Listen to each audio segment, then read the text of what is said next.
I decided about 3 months ago that I want to get a camera to carry around with me all the time. Although I'm a wedding photographer, I like to photograph all kinds of photos. And my wife was always complaining because there's never photos of the family and of my little daughter.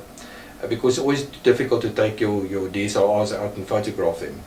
When you go on holiday, it's too difficult to keep them in the car because they're just too bulky. So I looked around, and one of the favorite wedding photographers in the world that I follow, he actually had an X100S, and I did some research on the camera, and it seems that this is exactly what I needed. During my December holiday, I took my DSLR and my X100S with, and I ended up taking all my photos with my X100S. That really impressed me a lot, the quality of the photos. When I came back and I actually had to open them in Lightroom and I saw what the quality was like, I was very impressed. I actually sold a couple of the photos of my X100S to people to put up on their walls as well. In January, I took it with to a wedding, the X100S, and I took a couple of photos with it. I was obviously not sure whether I should take a photograph a wedding with this, but I was blown away with the quality. My wedding after that, I got an XE2 as well, and I used the XE2 at the wedding as well. I was very, very impressed. This weekend I photographed a wedding, and I took an X-T1 with that I borrowed from Fujifilm, and I photographed my wedding exclusively with the X-T1. I was really blown away with at first how easy it is to use the camera. It was very light, it's very easy to carry around.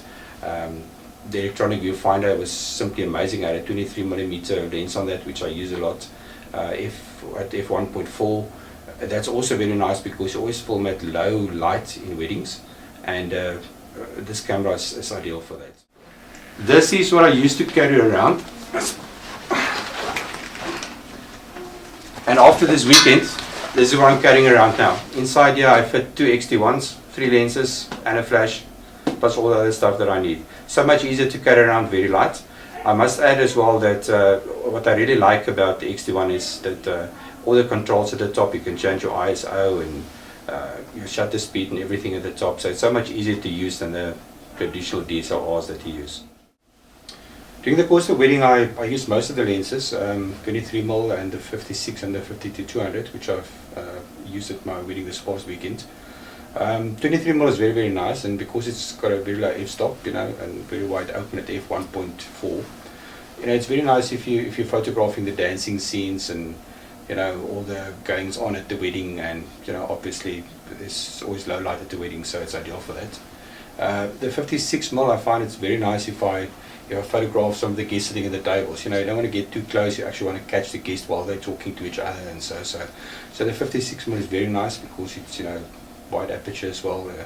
It's ideal to photograph them without getting too close and people getting out of the mode where they're just sitting chatting to each other.